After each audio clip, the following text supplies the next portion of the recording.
चुनाव जीता है जो दलगत राजनीति से ऊपर उठकर आ रहे हैं। तो इन लोगों का डिमांड था, इसके तहत हमने लोक जनशक्ति पार्टी रामविलास में प्रदेश के उपाध्यक्ष के तौर पे काम भी कर रहे थे। हम उस पद से इस्तीफा देकर स्वतंत्र रूप से इस चुनाव की प्रक्रिया में भाग ले रहे हैं और मेरा नामांकन भी हो गया है। उस समय आप लोगों को बताया था जब नामांकन करेंगे तो आप लोगों के साथ आकर बाकी की पूरी बातें आपसे करेंगे।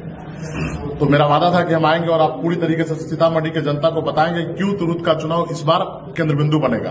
आप देख रहे हैं कि तमाम तरीके से पहले तिरहुत कहीं न कहीं तिरहुत की बात नहीं हो रही थी। दलगत राजनीति के तहत लोग अपने अपने कैरियर के प्रति आशान्वित थे। जिन नेताओं ने तिरहुत के लिए 4 बार मौका दिया, जिन हमारे पूर्व के विधान परिषद आदरणीय देवेश बाबू को, उन्होंने बीच मझधार में तिरहुत को छोड़ के चले गए। आज तिरहुत की जनता को एक भार पड़ा 150 करोड़ रुपए का लॉस हुआ बिहार सरकार को इस चुनाव में। निर्वाचन आयोग के माध्यम से 150 करोड़ का लॉस हुआ है। इसकी देनदारी किसकी होनी चाहिए?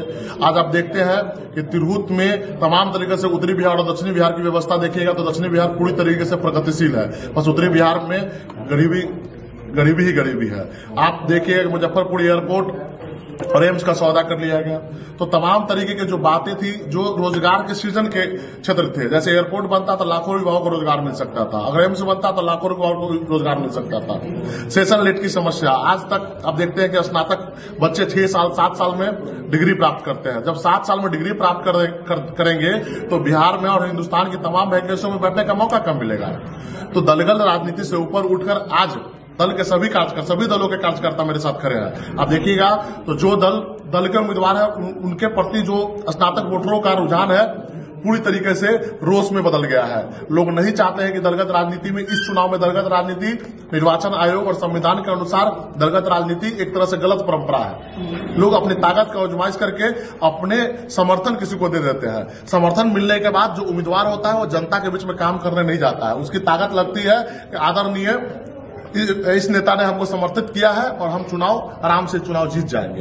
तो वो क्षेत्र के बनावट में क्षेत्र में घूमते नहीं है और क्षेत्र की समस्याओं को समझ नहीं पाते हैं। तो स्नातक मतदाता इस बार हम विनती भी करते हैं और आग्रह भी करते हैं स्नातक मतदाता से कि आप इस बार दलगत राजनीति से ऊपर उठकर आप मतदान करें। आप वैसे युवाओं को मौका दें, ऐसे लोगों को मौका दें जो आपकी बात करते हैं, तिरहुत की बात करते हैं। और आप सब जानते हैं जब मैंने इस्तीफा दिया था तो सबसे बड़ा मुद्दा था दलगत राजनीति और गठबंधन की राजनीति से हम बलि नहीं देना चाहते थे। हम चाहते थे कि हम संघर्ष करके मरे। मेरा सबसे पहला लाइन यही था। और हम ये भी चाहते हैं कि जो स्नातक युवा है अब बलि मत दे। बलि आप क्यों देंगे? जीतने वाला चला जाता है, आपको अपने पार्टी के आकाओं की बात करता है। वोट आपका, बात अपने आकाओं का करता है। वोट आपसे लेता है, ताकत आप देते हैं, बात करता है अपने दल का।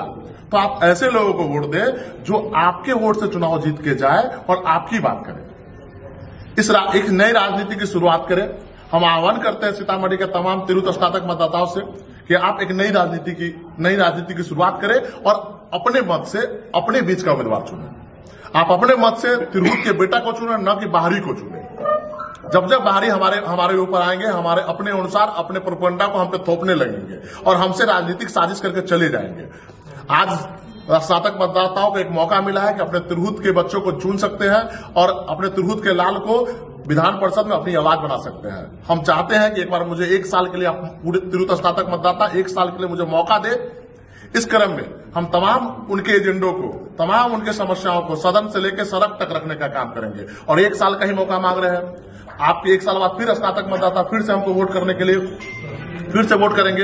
अगर 1 साल में हम कुछ नहीं कर पाए तो मतदाता के हाथ में है। लेकिन जब आप दलगत राजनीति के तहत वोट कीजिएगा तो आप फिर किसी और पार्टी का टिकट लेके आ जाएगा, फिर आप पे राज करेगा। आप आदरणीय देवेश बाबू को देख लीजिए, जब दलगत राजनीति सूट की तो दल से लड़े, जब उनको स्वतंत्र व्यवस्था सूट किया तो स्वतंत्र व्यवस्था से लड़े। तो इस चुनाव में स्वतंत्र व्यवस्था से चुनाव 2 बार ही देवेश बाबू जीते हैं। तो क्यों? क्योंकि लोगों को वो प्रभावित कर पाए अपनी बातों से। लेकिन आज आप 4 बार चुनाव जीतने के बाद उन्होंने क्षेत्र को इतनी बड़ी दुर्दशा में छोड़ दिया है जिसका कोई रहनुमा नहीं है। आप देख लीजिए कि आदरणीय देवेश बाबू कहीं न कहीं मुख्यमंत्री के कितने करीब थे। जब मुख्यमंत्री के करीब है तो योजनाओं का भरमार होना चाहिए, योजनाएं पटल पे दिखनी चाहिए, दिखना चाहिए कि इन्होंने विकास किया है। आप देख लीजिए संजय झा जी जदयू के राष्ट्रीय अध्यक्ष है, उन्होंने दरभंगा को विकास किया। इसमें कोई मायने नहीं, उन्होंने एयरपोर्ट और एम्स दरभंगा को सौगात दी। तो आने वाला जनरेशन उनको याद रखेगा। लेकिन हमारे तिरहुत के नेताओं ने हमसे वोट लिया, हमारी ताकत से बड़े नेता बने, हमारी ताकत से मुख्यमंत्री की पूछ बढ़ाई, लेकिन विकास कहाँ हुआ? नालंदा और राजगीर का और गया दरभंगा का। लेकिन हमारा तिरहुत में किसी जिला में न एक बढ़िया हॉस्पिटल है, न बढ़िया यूनिवर्सिटी। एक यूनिवर्सिटी बिहार यूनिवर्सिटी, वो भी 6 साल में डिग्री देती है। तो कहीं ना कहीं तिरहुत पूरी तरह से पिछड़ता हुआ जा रहा था और हम चाहते थे कि अपने जवानी का पूरा दमखम, पूरा संघर्ष तिरहुत के लिए करें, और इस कारण से हम स्वतंत्र रूप से आए हैं और मतदाता भी इस बार स्वतंत्र उम्मीदवार को चुनेंगे। जैसे रुझान लग रहा है मेरे प्रति, लोगों में एक प्रयास दिख रहा है कि हम दलगत राजनीति से ऊपर उठकर तिरहुत की बात कर रहे हैं। हम तमाम पार्टी के कार्यकर्ताओं से आह्वान करते हैं कि आप भी बाहर निकले।